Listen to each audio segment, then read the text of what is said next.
हाय viewers, आपका स्वागत है हमारे चैनल टेक्नोलैब्स पर। व्यूवर्स, आज का वीडियो आपके बहुत काम का है और स्पेशली अगर आप कंप्यूटर यूज़ करते हैं, कंप्यूटर सीखना चाहते हैं या फिर कंप्यूटर में इतना एक्सपर्ट बनना चाहते हैं कि आप अपने फ्रेंड्स के सामने आउटशाइन कर सकें, तो ये वीडियो एंड तक ज़रूर देखिए, क्योंकि इस वीडियो में मैं आपको 5 ऐसी ट्रिक्स बताने वाला हूँ जिन्हें जानने के बाद में आप अपने फ्रेंड्स के सामने आउटशाइन तो कर ही सकते हो, साथ ही उनका बहुत फ़ायदा भी उठा सकते हो और कंप्यूटर यूज़ करने में आप अपने कुछ टास्क्स को ऑटोमेट कर सकते हो। ये कोई मुश्किल ट्रिक्स नहीं है, इसके लिए कोई रॉकेट साइंस नहीं चाहिए, बहुत आसानी से मैं आपको अपनी स्क्रीन पर ले जाके सब कुछ सिखा दूंगा। तो इसी के साथ इससे पहले कि मैं शुरू करूं और बताऊं कि मैं कौन सी 5 ट्रिक्स बताने आपको वाले हूं, आप इस चैनल को सब्सक्राइब कर लीजिए, साथ ही साथ इस वीडियो को लाइक कर दीजिए और बेल आइकन ज़रूर दबा दीजिए ताकि आपको ऐसे इंटरेस्टिंग वीडियोस आगे भी मिलते रहें। फ्रेंड्स, अब ये बात है कि आपको अगर ये सारी टेक्निक सीखनी है तो आपको ये वीडियो एंड तक देखना पड़ेगा। हो सकता है कि कोई टेक्निक आपको बहुत अच्छी लग जाए और कोई टेक्निक आपको पहले से पता हो या आपके यूज़फुल ना हो, क्योंकि मैं किसी एक थीम को टारगेट करते हुए टेक्निक नहीं बता रहा हूँ, लेकिन ये 5 टेक्निक्स हाई चांसेस हैं कि आपको नहीं पता होंगी, इसलिए आपको बता रहा हूँ। तो इसी के साथ चलिए आज का वीडियो स्टार्ट करते हैं।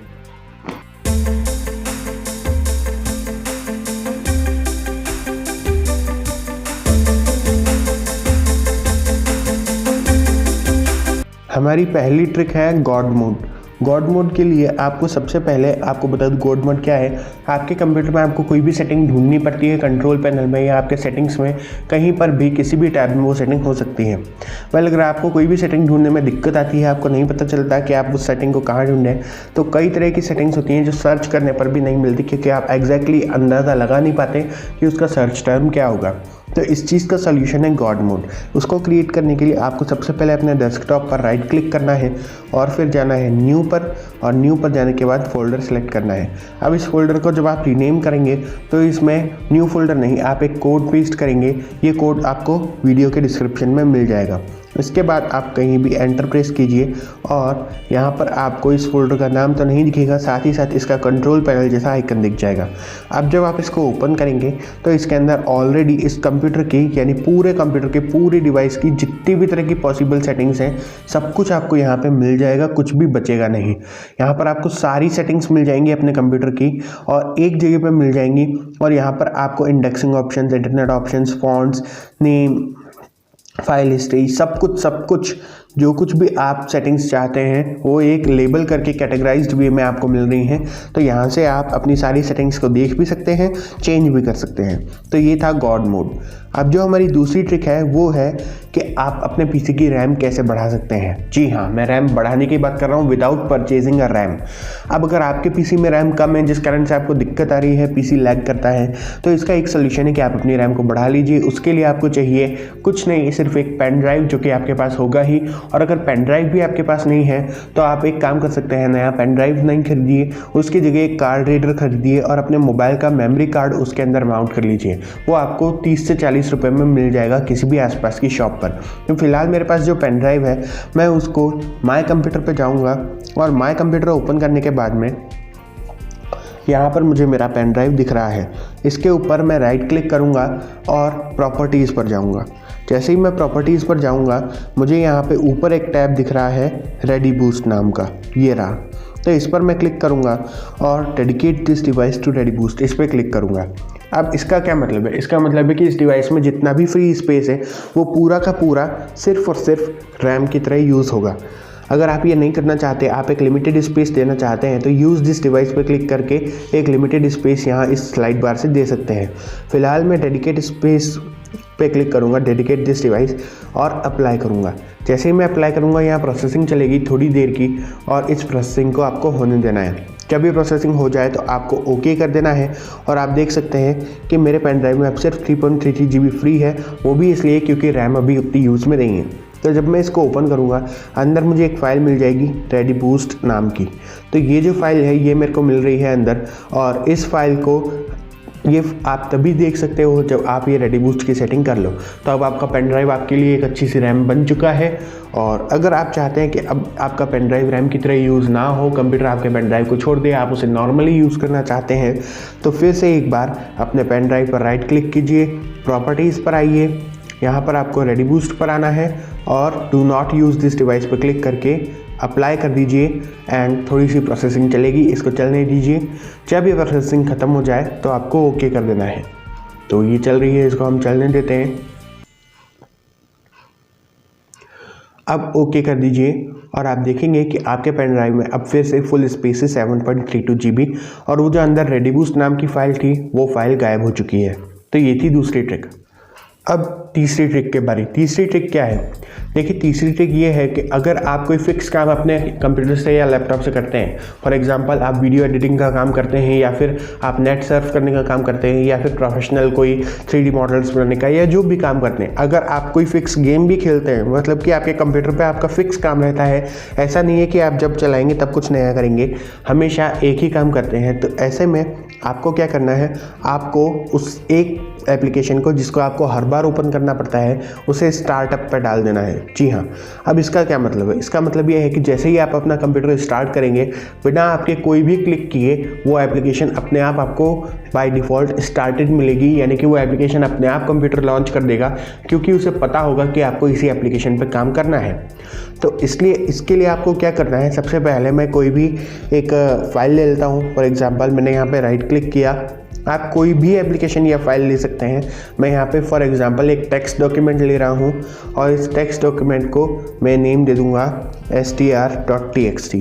ओके, तो इसके बाद में आपको ये टेक्स्ट फाइल या जो भी आप मान लीजिए आपकी फ़ाइल या एप्लीकेशन है, तो इसको आपको क्या करना है, इसके ऊपर आपको राइट क्लिक करना है और इसको या तो कट या कॉपी करना है। कट करेंगे तो यहाँ से हट जाएगा, सिर्फ स्टार्टअप के फोल्डर में रहेगा, और कॉपी करेंगे तो यहाँ भी रहेगा और वहाँ भी रहेगा।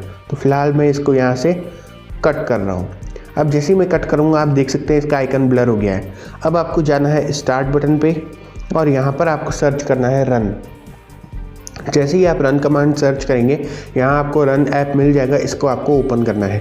अब आपको यहाँ पर टाइप करना है shell:startup, shell:startup। इस पर टाइप करने के बाद आपको ओके कर देना है। तो यहाँ पर आपके सामने एक फ़ोल्डर खुलेगा। अब इस फोल्डर के अंदर आके आपको यहाँ पर राइट क्लिक करना है और अपनी फ़ाइल को पेस्ट कर देना है। जैसे ही आप पेस्ट कर देंगे तो जब भी आपको अपना कंप्यूटर खोलेंगे तो आपको ये फ़ाइल डायरेक्टली ओपन मिलेगी। तो ये थी तीसरी ट्रिक। तो अब जो हमारी नेक्स्ट ट्रिक है वो है शॉर्टकट की।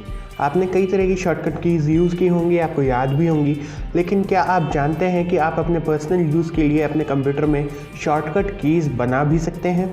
जी हाँ, अगर आपको एक शॉर्टकट की बनानी है अपने किसी भी प्रोग्राम को ओपन करने के लिए, तो आप वो काम कैसे करेंगे? इसके लिए आपको सबसे पहले जो भी आपका प्रोग्राम है उसका एक शॉर्टकट यहाँ पर बना लेना है अपने डेस्कटॉप पर, या डेस्कटॉप पर नहीं ज़रूरी, आप कहीं पर भी बना सकते हैं जो भी शॉर्टकट है। फॉर एग्जांपल मेरे पास एक हैंड ब्रेक नाम का सॉफ्टवेयर है जिसका शॉर्टकट मैंने डेस्कटॉप पर बना रखा है।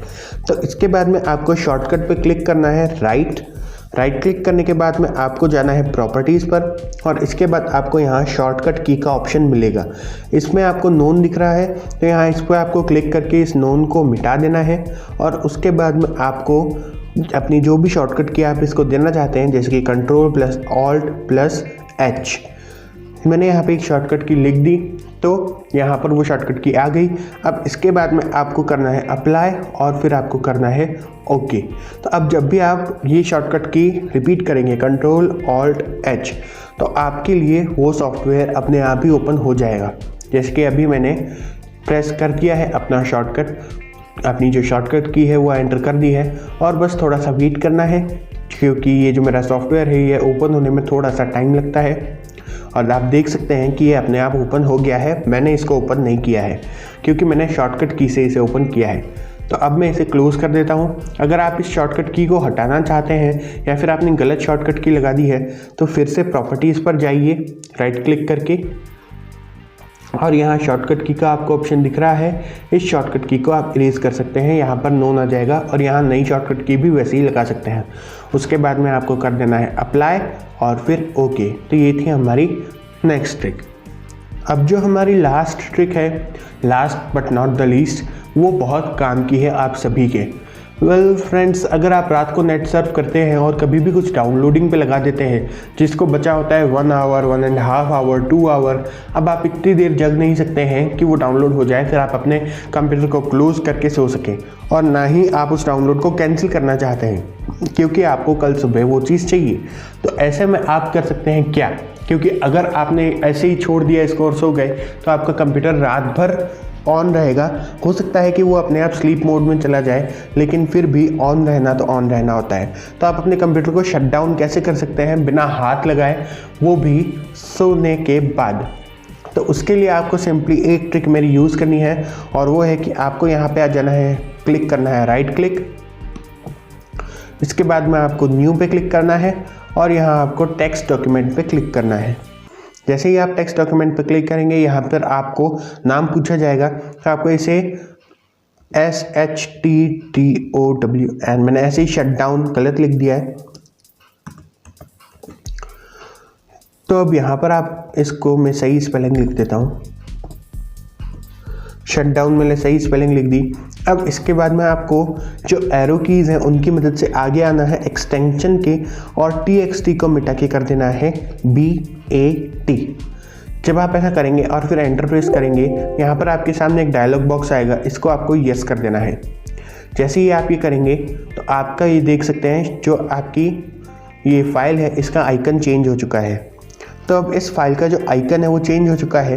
अब आपको इस पर सिंपली राइट क्लिक करना है और यहाँ पर आपको एडिट का ऑप्शन मिलेगा, इस पर आपको क्लिक करना है। तो यहाँ पे आपके सामने नोटपैड फाइल ओपन हो जाएगी। अब यहाँ पर आपको वो कोड प्लीज़ पेस्ट कर देना है जिसका लिंक मैंने आपको डिस्क्रिप्शन में दिया हुआ है। तो ये एक बैच प्रोग्रामिंग का कोड है।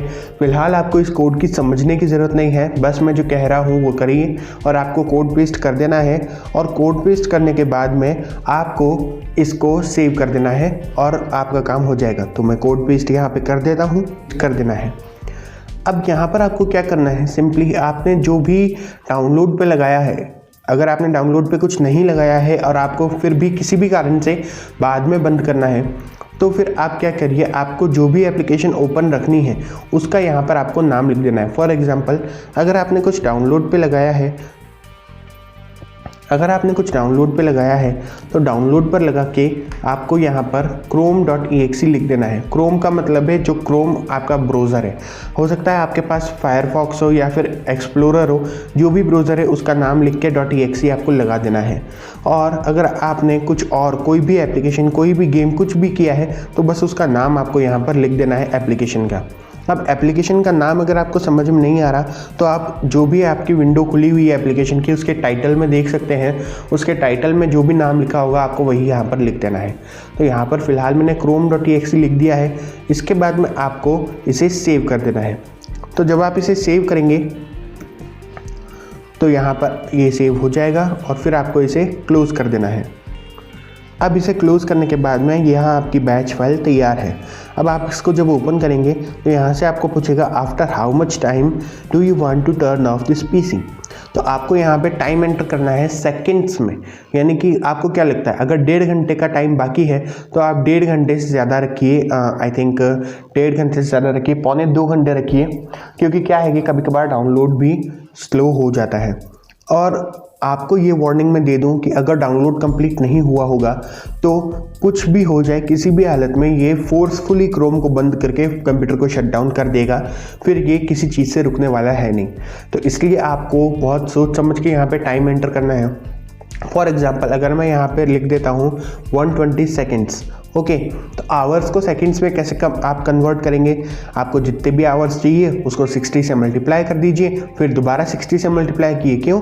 1 आवर में 60 मिनट्स, 60 मिनट्स में 1 मिनट में 60 सेकंड्स। तो सेकंड्स में आपको यहाँ टाइम डालना है, यानी कि मैंने 120 सेकंड्स लिखा, यानी कि 2 मिनट। ओके, तो यहाँ पर मैंने एंटर प्रेस कर दिया। अब यहाँ पर लिखा आ रहा है वेटिंग फॉर 117 सेकेंड्स। अब यहाँ पर अगर आपके सामने भी ये स्क्रीन आ जाती है तो सब कुछ बढ़िया है। अब आप देख सकते हैं कैसे यहाँ पे सेटिंग्स का ये सेकंड्स का टाइमर चलता जा रहा है। तो जब भी टाइमर 0 पे पहुँच जाएगा तब आपका क्रोम बंद हो जाएगा, जैसे कि मैं आपको दिखा देता हूँ। अभी यहाँ पर मैंने क्रोम खोल रखा है, ये क्रोम बंद हो जाएगा और कंप्यूटर शट डाउन हो जाएगा। वेल अगर अभी ये कंप्यूटर शट डाउन हो गया तो दिक्कत हो जाएगी, क्योंकि मेरी ये रिकॉर्डिंग बीच में इंटरप्ट हो जाएगी, इसलिए मैं इसको शट डाउन होने नहीं दे सकता हूँ। लेकिन आपके केस में आपको इसे बंद नहीं करना है। वेल अगर आप इस शट डाउन को कैंसिल करना चाहते हैं तो यहाँ पर क्या तरीका है, सिंपली आपको इस एप्लीकेशन को क्लोज़ कर देना है। जैसे ही आप इसको क्लोज़ कर देंगे, शट डाउन कैंसिल। ओके, तो आपको इस एप्लीकेशन को ओपन छोड़ना है जब आप चाहते हैं कि आपका कंप्यूटर टाइम पे शट डाउन हो जाए। तो व्यूअर्स, आपको ये सारी ट्रिक्स कैसी लगी? अगर आपको ये सारी ट्रिक्स अच्छी लगी तो बन जाइए हमारे सब्सक्राइबर और रोज़ मज़ा उठाइए हमारे लेटेस्ट वीडियोज़ का। वीडियो देखने के लिए आपका शुक्रिया। मिलते हैं अगले वीडियो में।